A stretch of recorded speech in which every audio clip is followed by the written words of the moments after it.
Get ready to get in the game. Stretch, strengthen, live, and thrive. You can be a winning athlete in the game of life. It's the Peel Appeal with author and corrective exercise specialist Matt Peel. Hey, this is Matt Peel, founder of the Peel Appeal podcast. How are you today? What's happening out in your world? I hope you're having an amazing day. As I record this down here in the New Orleans area, it's pretty mild. For our special guest, though, today, it's not so mild up where she is at. But as you know, with the Peel Appeal podcast, we talk about science and not just what is trendy on social media. And so today I'm pretty excited because we are talking about science and how that can help you make a better decision for yourself where you are today. So I'd like to introduce the founder and inventor of Movable Wheelchair Tray and lessbears.com website.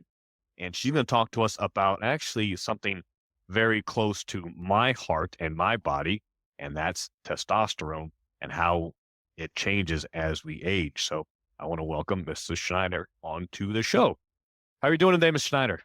Doing great, Matt. Thank you very much for having me today. I appreciate it. Awesome. You're very welcome. You're very welcome. So tell everybody a little bit about what kind of got you into what we're going to talk about today with testosterone, low T, and a little bit about less barriers, and then we'll get some more details about testosterone. So my background is as a medical lab scientist. So basically we'll people that run your specimens in the lab and give your doctors the data about what's inside of you so that they can get the correct treatment for you. So it's a high science degree. If it's an ology in it, you do it. So anyways, and I would just, in looking at my own family's health and, through my daughter having RLS and my son having eczema and my husband having MS and me having Crohn's, I've done a lot of research on PubMed. And so I've come across quite a lot of information. The one thing I thought we were going to talk about today is basically men's hormones, specifically a little more information about a couple enzymes and inhibitors for them. So I think a lot of people understand that, as men age, they have low testosterone. And obviously that has effects. What testosterone does in your body is it allows you to build muscle mass, which burns your sugar, your lipids. Right? So you can eat and have great levels of everything we eat with a doctor. And as you age, you have less testosterone, and so your sugars go up and your lipids go up. But how you can affect that without first going directly towards adding testosterone. And then maybe if you do later end up doing that as you age, some enzyme inhibitors that you would want, otherwise you're actually going to be causing yourself a lot more problems. So first to understand is that doesn't matter how old you are, you eat, your body takes mitochondria and makes ATP. Basically, it's the currency of your body. Anything you need, you have to have a little bit of ATP. You got to pay people to get things done. But when that's stands for adenosine triphosphate. Triphosphate. Correct. It's been a while, but yes. But when you do that, it's just like in a factory, you're making this great thing, but you have these pollutants, and for your mitochondria, it's called free radicals. You can honestly think of them as like little daggers, and they truly put holes in your cells. And as you age, you have more cellular damage. So what can you do to reduce that? Well, you can either eat less food, which calorie restriction does do that. But you do have to eat. So you can take antioxidants. Antioxidants are like A, C, and E, vitamins A, C, and E. Correct. So those basically are like a little sponge around the daggers, and reduces that. Because as you have more cellular damage, you have something called cortisol. What a lot of people don't talk about is this. There is something called the mother hormone. And in the digital product, I actually have a picture. Like, here's the breakdown of it. But that main hormone is used to make cortisol, and it's used to make what breaks down into testosterone in your body.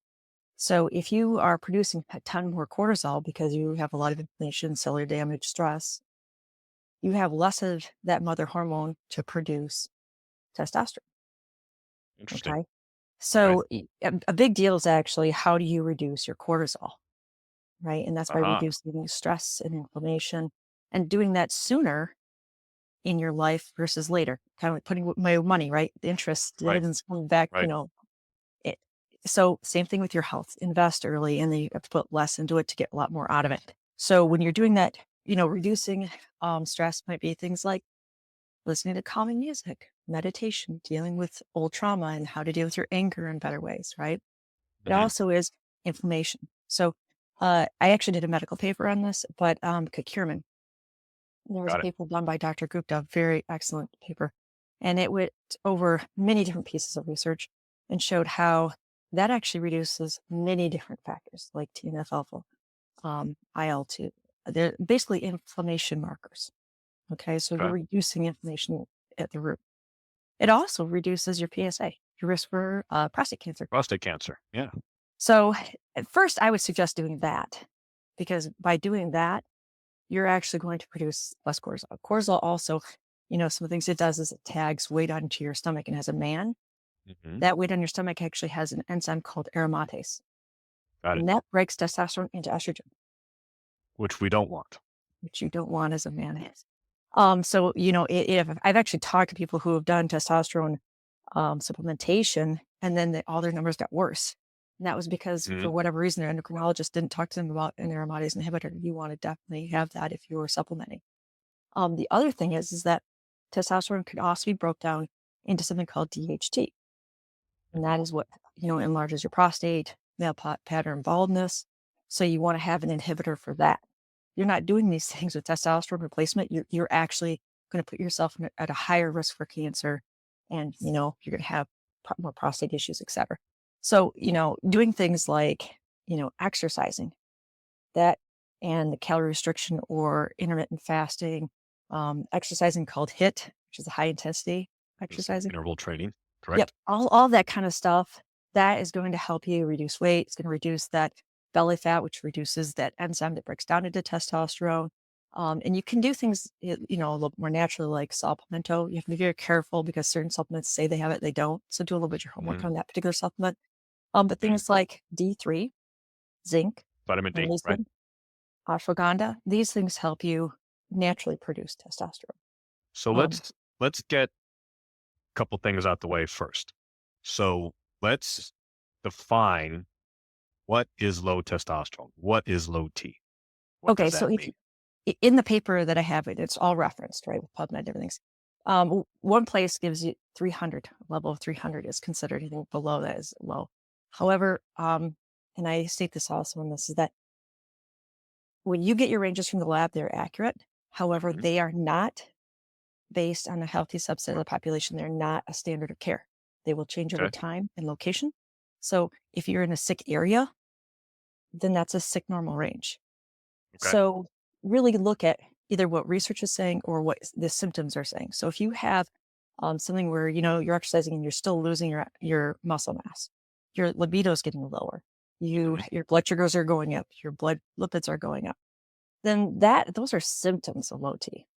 And for many men, you might actually have to be in a range of like 5 to 600. Okay, or slightly Believe higher. believe it or not, as much as I worked out when I got a blood test a couple years ago, I was down around Holy smokes. 400.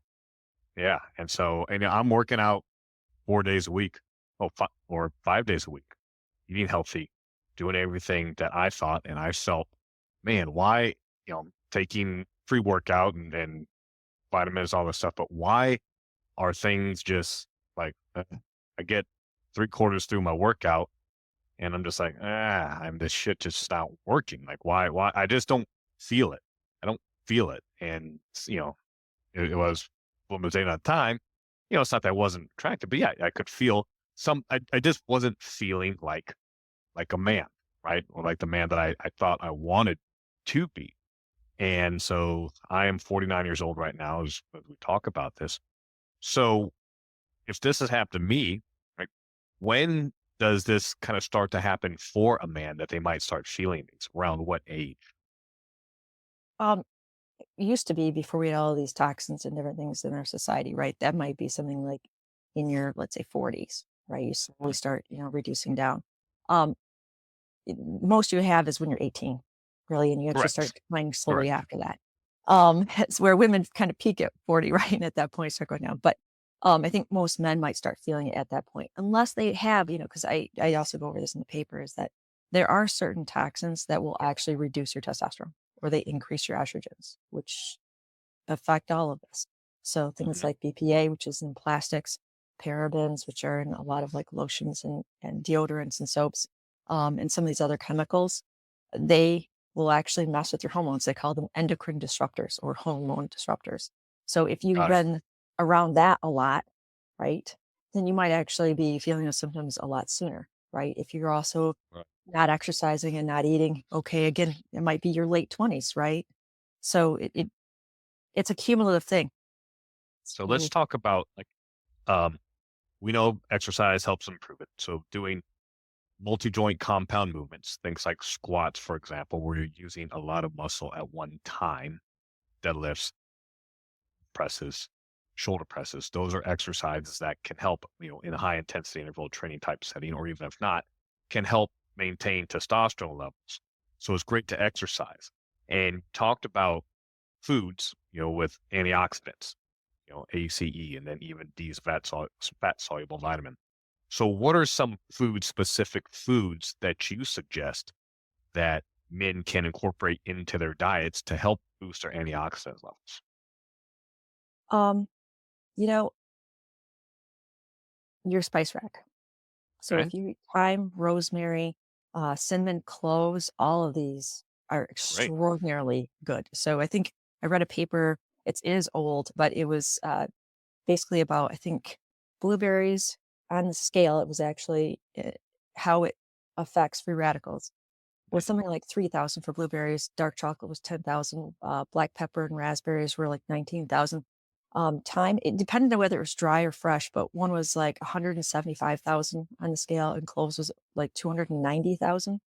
Right. So these are just very, very good foods. So your spice rack, and you know what? It doesn't do any damage to your body like aspartame or like bleached, flour Mhm. or chlorinated sugars. They actually are good for you and they taste good. So Right. your spice Right. rack. Excellent. I'm glad you brought that up because especially right now as we're recording it, it's January. So what's happening in January is resolution time. Right. Trying to lose that 45 pounds of blubber that I've been trying to lose for the last 10 years, which doesn't happen by January 3rd. And so I quit. So in getting and changing these things and introducing that you can eat healthy and it tastes good on Yes. your spice rack using fruits and vegetables, um, onto your diet and your plate, as I'd like to work with my people, I say lots of meat, fruits, and veggies. And meat is just a general term for chicken, poultry, fish. I don't specifically say only protein source, plant-based proteins, things like that. Yes, those have great antioxidants in them. And the more color that you have, the more types of antioxidants you have, like Yes. berries, like carrots. If you don't like kale, I mean, don't eat the damn thing. Right? There's other Right. options besides just shoving kale down your pie hole and you don't like it. So there's lots of opportunities out there, whether that they're frozen, their frozen food section, or they're fresh in your produce section.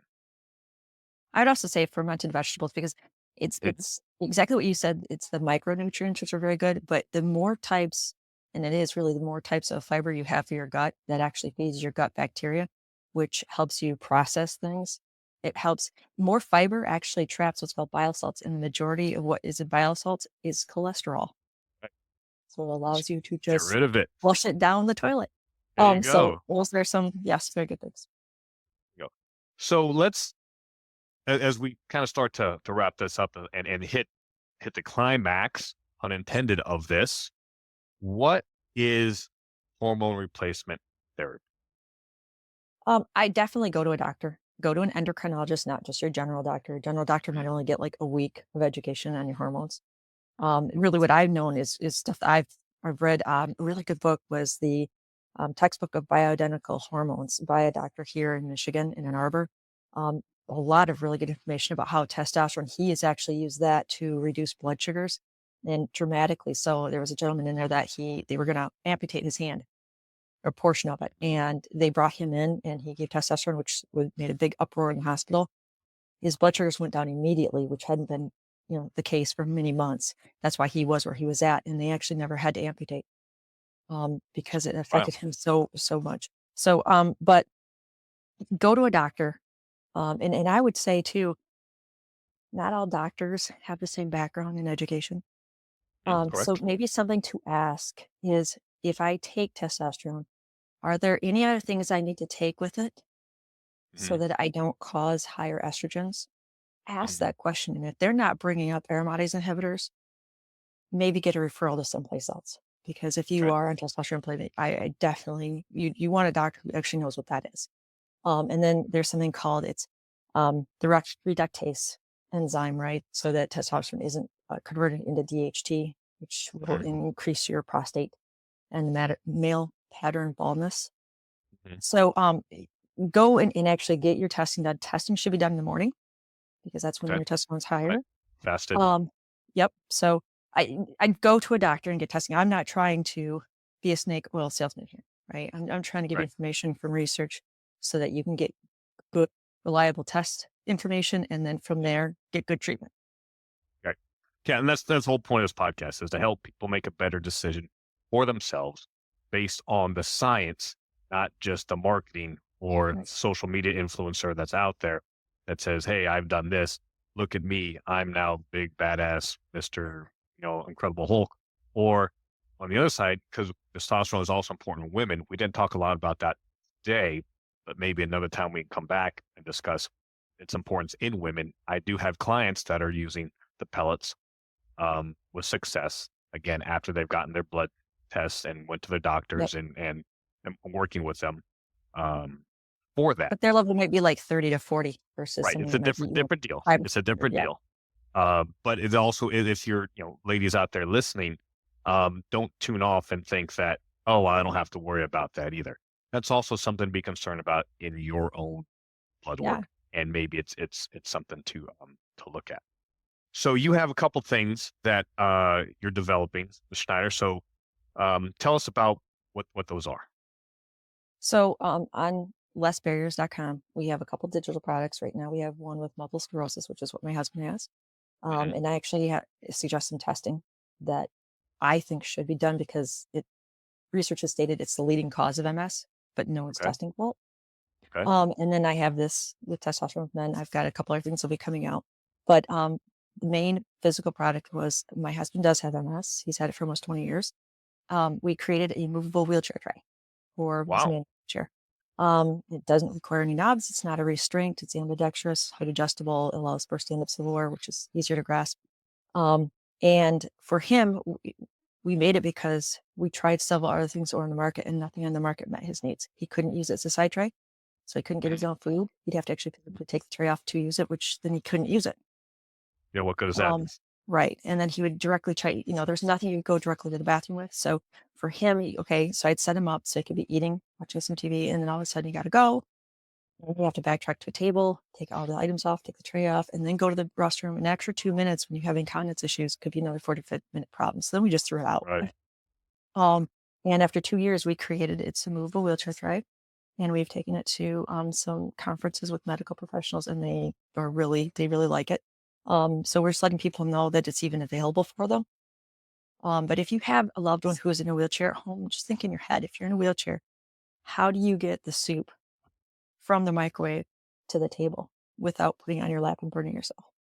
Right. Right. And so the trays that are out there right now, again, you have to remove them to be able to get away from the wheelchair to get the food to use it. So if you want to do something nice for someone you love, if they have a manual wheelchair, this might be something to look at for them, that they could actually stay in their home a little bit longer. And when the average cost of, I think in Michigan, they said, assisted living for a year is something like $90,000 a year. Yeah, it's high. It's high. So if you can stay in your home even for a couple extra years, this is something that could possibly help someone, because again, getting your own food every day, going to the bathroom.